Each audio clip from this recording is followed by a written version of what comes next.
At our small facility at our home observatory, when we've had people over to look through a telescope, the telescope that we used the most was one that I used to kind of not just really be interested in at all, was the Dobsonian. And the Dobsonian has really turned out to be a very, very good telescope for especially people who are not amateur astronomers. The telescope is basically already set up. They're large aperture, so they get a lot of light coming through them.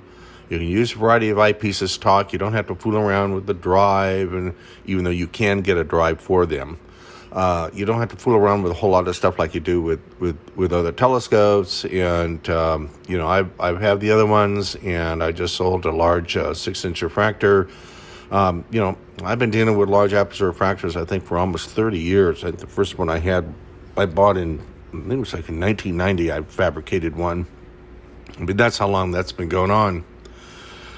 And one of the things that I was impressed with the Odyssey 10-inch Dobsonian that we currently have, is it was very good for this. And we have another, it's an antique telescope, a Unitron. A lot of people like to look through that because it's an antique telescope in the 1950s and so on and so forth. Anyway, excuse me.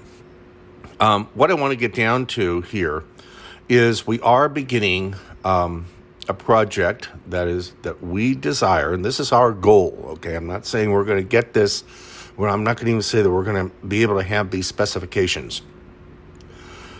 We have plans to have a 12-inch f8 Dobsonian telescope.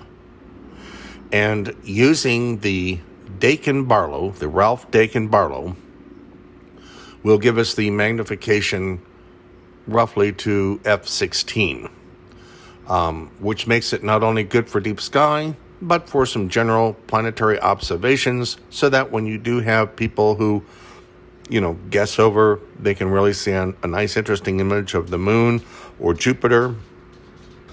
And the thing is that we have very high quality eyepieces. I will have some photographs. We have a set of Brandons. We have eyepieces from Zeiss, or the related field at the time, Aus Jena. And again, I said we do have the Dakin Barlow. And it will also allow us to use some deep sky eyepieces if we were going to be doing that at star parties with other amateur astronomers.